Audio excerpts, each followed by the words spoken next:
Hello and welcome to State Matters. I'm your host, Matt Muratore.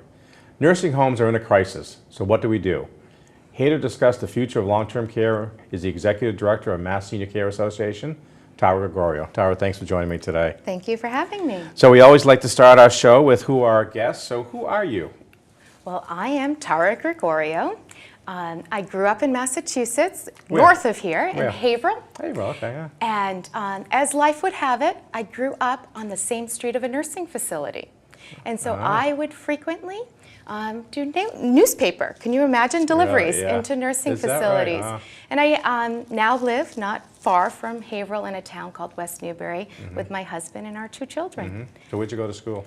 I went to Regis College in Okay. Weston, at the time a women's college, and I thoroughly enjoyed my time there. I had great professors. I was able to, through a cross-consortium, take courses at Boston College, so I had a nice mixture of different professors, philosophies, etc. What'd you get your degree in? Political science and Really? economics. Oh, And I okay. spent some time in D.C., really loved it down there, but What'd you do in D.C.? I worked for a firm called Deloitte & Touche, now Deloitte. Oh, yeah. And I really liked it there, Matt. Thought I yeah. might work for Senator Kennedy, but my then boyfriend, now husband, was back here in Massachusetts. Yeah. So I think I made the right decision. Yeah. in How coming long were you back. down in Washington for? I was down for about 9 months in Okay, total. okay, yeah. It was great. And I so was what at did you American. actually do? I actually was studying at American University and working for Deloitte, doing basically in their one of their federal offices, helping to do regulatory reviews and monitoring for some of their national clients. So I learned a great deal about how the federal government works in that short period of time. So then you came to Massachusetts. Then what did you do? So then I worked at the State House, very briefly. Oh, really? Doing what? I worked for a representative from Haverhill, Brian Dempsey. Oh, okay. I didn't know And you worked for Brian. I did. Oh, okay, And okay. constituent services. Yep. And I will tell you to this day that was the best job I ever had. yeah. And I know you do a great job. Yeah, in well, it's constitu- actually, I can't take all the credit. Betty DeBenedictis, who's my chief of staff, and as actually prior to was with 11 years with Tom Calder, is just fantastic at that. And it's a reflection on us, on how we are as state reps. But that's what a job's really all about, is helping constituents in so many different ways. Absolutely. Yeah. And it also teaches you, in addition to being so rewarding and helping people navigate what can sometimes be a complex system, you also learn that there's no question that you cannot find an answer to, or at least point people in the right Point in the right direction. direction, yeah. And that's why I tell people I love the job so much, because as a nursing home administrator by trade, I love being a nursing home administrator because you can help elderly people in so many different ways. But as this job, I can still help elderly and so many other people in so many different That's ways right. as well. So Yeah, you're it's well just a great prepared. yeah, it's just a great job. It's just a great job. So you then came to, when did you come to Mass Senior Care Association? Wow, I have been with Mass Senior Care Association in some capacity for about 18 years, 19 years Yeah, now. that's what I thought, yeah. And yeah. I took some time and also worked in ambulatory care for physician associations, so I've had that opportunity to really see the lens through different sides of medicine. But I've always felt as if my heart and advocacy was really in providing and advocating for quality nursing facility care. Yeah. Again, rooted in my time visiting residents when I was a very young girl. Yeah, sure. Yeah. Sure, well, as you know, I started out as working as a dishwasher in nursing on my first job. Those are great jobs when we and were I young. just fell in love with, at that time, back it was 1977, just hearing stories about World War I from a lot of the residents, and just hearing some great stories. I just fell in love with it, and just kind of, my career just kind of went that way. So That's at a great. young age, we just kind of learned that way, what you can And get the out of it. residents in these homes are Yeah. amazing. Do you Yeah. know, yesterday I was touring the Soldiers' Home in Chelsea, Oh, sure, yeah. and I met a pilot, a female pilot from World War II. Wow. She It's was amazing. Yeah. 102 years old, Oh, my God bless God. her. Yeah, oh my God, yeah. So what job did you start out with at Mass Senior Care when you first got there? I 19 was years ago? Assistant Director of Government Relations, really brought advocacy, grassroots advocacy to the organization. organization. So the idea that you as legislators really need and benefit from hearing from your constituents, because you all are so smart and know an awful lot about many things, but to help you make informed decisions, I think it's sometimes important that constituents and providers and workers give you a call to share some additional information. So I worked to develop some advocacy and grassroots programs. You did that for a few years. I did. Yeah. And then you became executive director how long ago? Oh, now this is 3 years. 3 years now. Yes, wow, and terrific. it's gone by like that, real quick. Yeah. So tell folks at home, what is Mass Senior Care Association? So Because as you know, most people don't know really anything about long-term care or nursing homes until they really need it. Absolutely. So what is it you folks have been doing for the last few decades? So certainly we do try to help consumers as they are in that crucial decision making about where to find a nursing facility for their loved one. So we do serve as a resource for consumers, but mostly we are a trade organization, so nursing facilities, assisted living, as well as residential care or rest homes pay dues to our association to help advocate for them. As you know, nursing facilities, they depend quite heavily on state funding, and as well as they also work with the Department of Public Health to navigate regulations, et cetera. So we help to be a connector between our members and legislators and policymakers. And about how many nursing homes are there in your organization? Well, that number, as you know, is changing quite a bit as we have more and more closures. But right now, there are 398 nursing facilities. That number will be adjusted in the next few weeks, as you know. And we represent approximately 350 of them. Okay, and how about assisted living? Assisted living, there are just over 160, I think, across the Commonwealth, and we represent approximately 30. Our assisted living members tend to be those that are part of a continuum, a campus where you have both the skilled nursing facility as well as the assisted living and even maybe independent living, with the idea that, again, you have an appropriate, as your care needs change, there are appropriate settings to meet those needs while being on one campus. And you still represent some rest homes as well. Exactly. And I heard something recently about rest homes too. I think back in the mid-90s there were probably 250 rest homes in the Commonwealth, and now it's down to probably less than 70. You're right, absolutely right. And so rest homes, I think, are, again, a real important part of this continuum. And I think of rest homes as affordable alternatives to assisted living. They're not quite as medically sophisticated as skilled nursing facilities are, but they do offer assistance in making sure that people's daily needs are met at a lower cost, oftentimes, than assisted living residents. So again, they're a nice middle point for consumers and families. You probably hear this as much as I do, but there are people out there that say, "Oh, I'm never going to go to a nursing home," and there's people out there that say we don't need nursing homes. What do you say to people that say, "Yes, people should live at home as long as they can," but there comes a point that a nursing home or a rest home or assisted living is needed? What do you tell? How do you explain this to people? Firstly, our organization and I would say absolutely, people should stay at home for as long as it's safe to do so. And there are they can afford to. And they can afford to.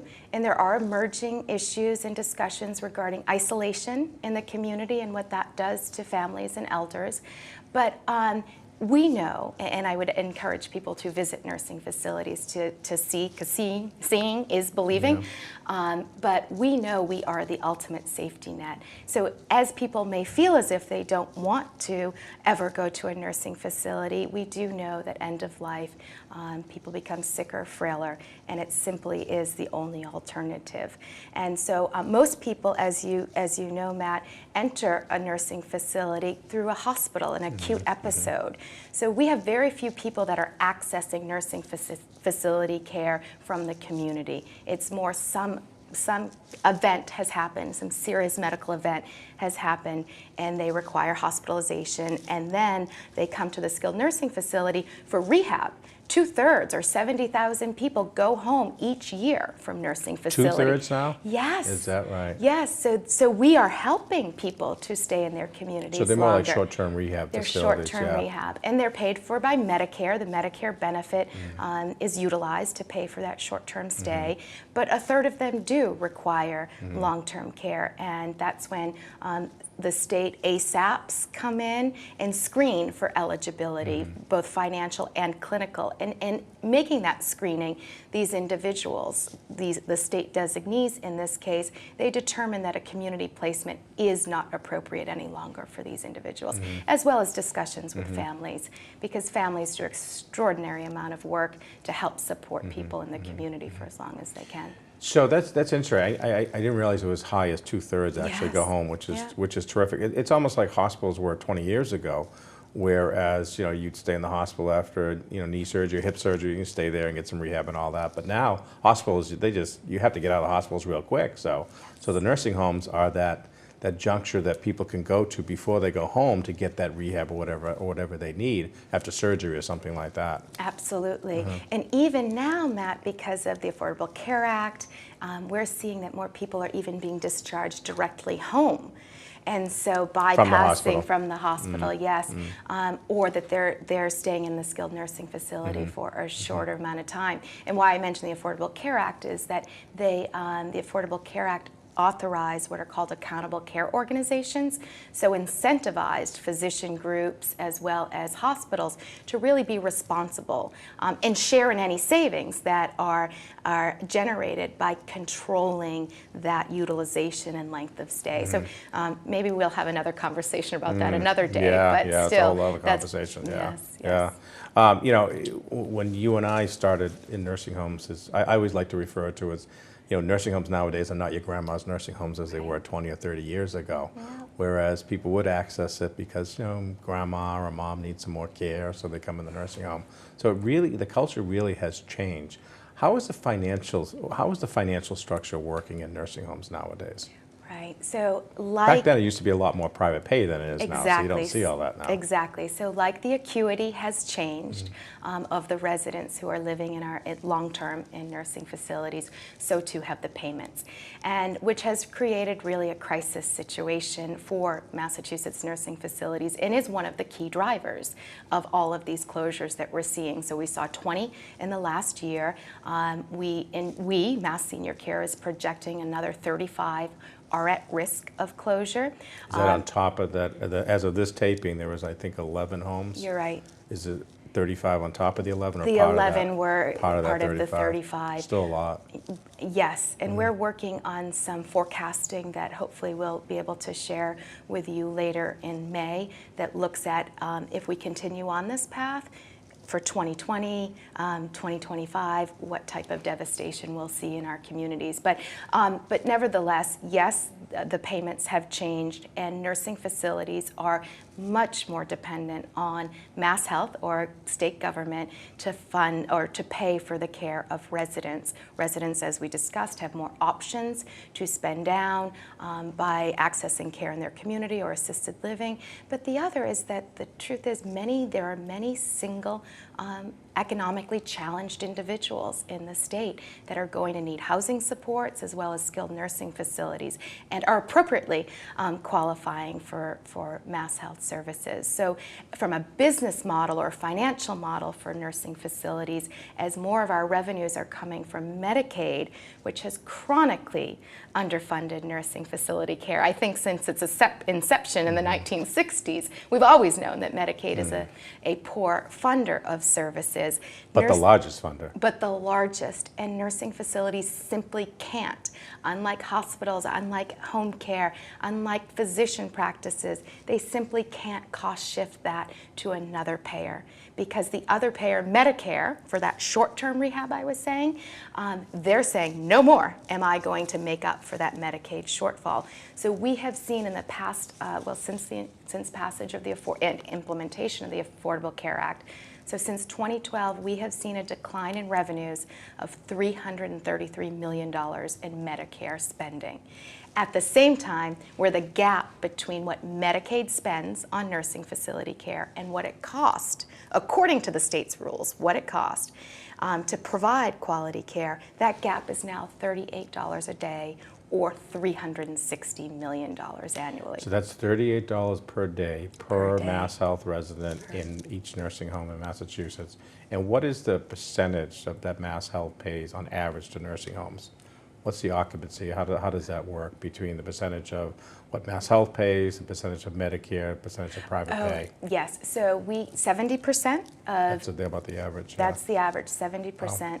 And and data has demonstrated this, whether you're Georgetown or now UCLA yesterday, or even just looking at our state data, it tells you that the higher your Medicaid number of residents who have their care paid for by Mass Health, the lower your staffing, because you just can't afford you it. can't Yeah. take water out of a Yeah, stone. yeah. And so you don't have the same staffing levels that other facilities that do not depend on Medicaid have. So fewer staff, fewer star ratings, and more deficiencies as determined by the Department of Public Health. So there is this direct link between government funding, quality, and staffing. So for the same resident in a nursing home, what's Medicaid, the average pay that Medicaid in dollars? What is that? So the average is approximately $150 a day, $130 a day. That's the average that Medicaid pays Yeah. for a nursing home. And for a Medicare resident in a nursing home? Well, Medicare is slightly different Yep. in so much as that's an all-inclusive rate. Right. So the nursing facility is required to pay for everything, including pharmacy costs or the medications. So that averages $500 a day. Okay. And the private rate? The private rate, obviously, depending on market conditions, that can be anywhere up to $400 a day. And so is it fair to say that if 70%, if the average nursing home has Mass Health of 70%, that half of it is maybe private pay and the other half is Medicare? So No, the breakdown of that 50%. remaining 30, yeah. 30%, yes. yeah, It yeah. would be fair to say that. And so I mentioned the $38 a day for loss for 70% of your residents. So that means you need to make up. The arithmetic is such that you need Right. to have, if you will, a profit of $81 for all of those other payers, Sure. which is getting more and more difficult Yeah. to And we at the State House have had discussions about this recently, about that $38 a day and, working off the 2007 rate. So getting paid based on expenses of 2007, yet we're in 2019 where a lot of things have happened just in the last 5 years. Minimum wage has gone up. The healthcare has gone up over the last several years. And yet operators have to pay for all that. We have an EMAC tax that is added. So something has to give. So talk about the crisis that you just brought up. Is this all coming to a head now, and what's really happening, and what are we going to do about it? What can we do about it? So yes, it really is a crisis. When we see nursing facilities failing in all sorts of ways, whether it's through closures or inability to staff their buildings, which is really one of the other key drivers. We talk about these $38 a day loss. 75 cents of every dollar received from state government goes directly to fund wages and benefits. So a facility's ability to invest in staff through higher wages, we're an organization that believes in a living wage for our workers. Many of our CNAs work 2 or 3 jobs just to provide for their family and depend on government benefits.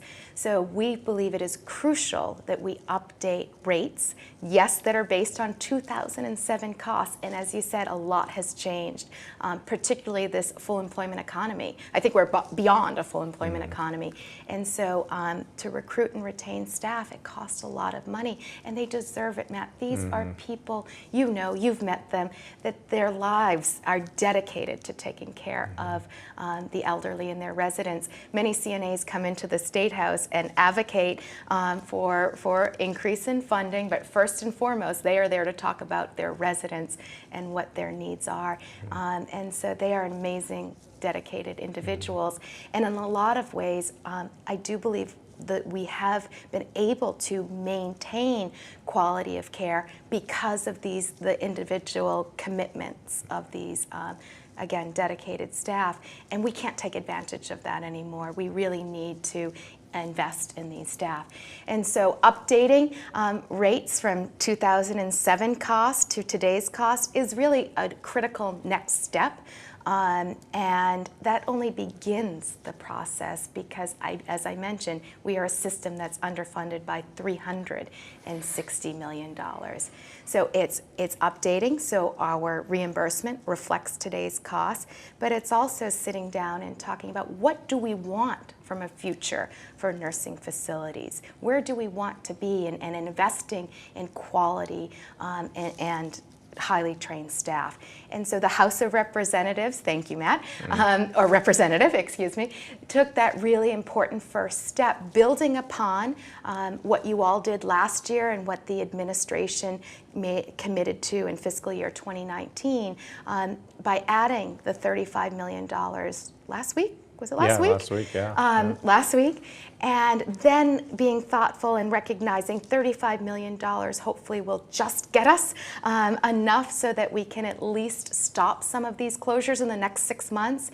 And then the task force, the House budget contains a task force to really get smart people in a room to talk about what does long-term sustainability look like.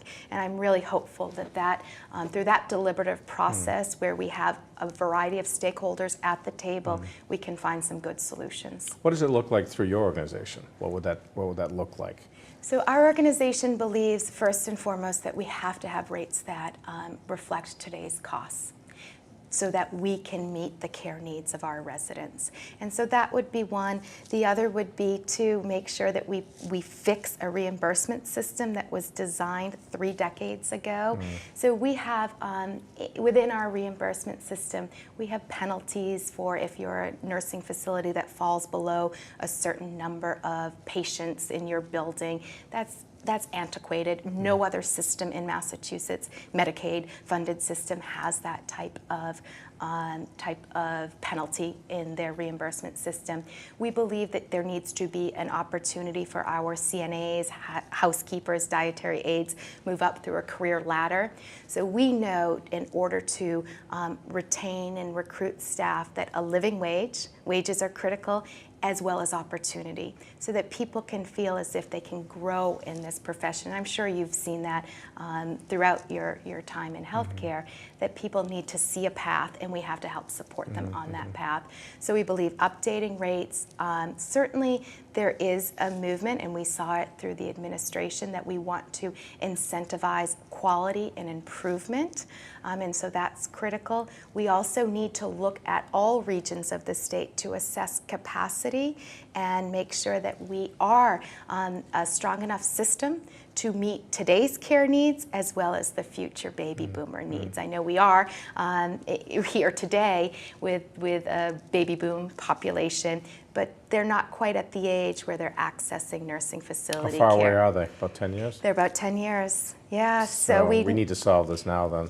We do. Yeah. We do, yeah. and the workforce issue is huge. Yeah, yeah. What is you keep talking about living wage. What does a living wage look like to you folks? A living wage, and it varies by region of the state, truly is that you are free, the individual worker is free from government, depending on government benefits. Okay. And also hopefully not having to work multiple jobs, as we know CNAs are today. We are a sector that 90% of our workforce are women, half of whom are earning less than a living wage. So are indeed depending on government benefits. What's the average wage of a certified nursing assistant? The average wage across the Commonwealth, and it varies by region, as you can imagine, is approximately $14.80. And so minimum wage. What's the minimum wage? The minimum wage for 2023, it'll be $15. So that's a cost, and here I am saying that we need to get past $15 to a living wage, but that's a cost of $69 million. So if I was a certified nursing assistant, and you're right, they are the backbone of any healthcare facility. They do backbreaking work. They do God's work, I think, in what they do. They could go to McDonald's or Dunkin' Donuts and make close to what they're doing. And they do. And, yeah. They do. Are we seeing more people leaving the industry because of that?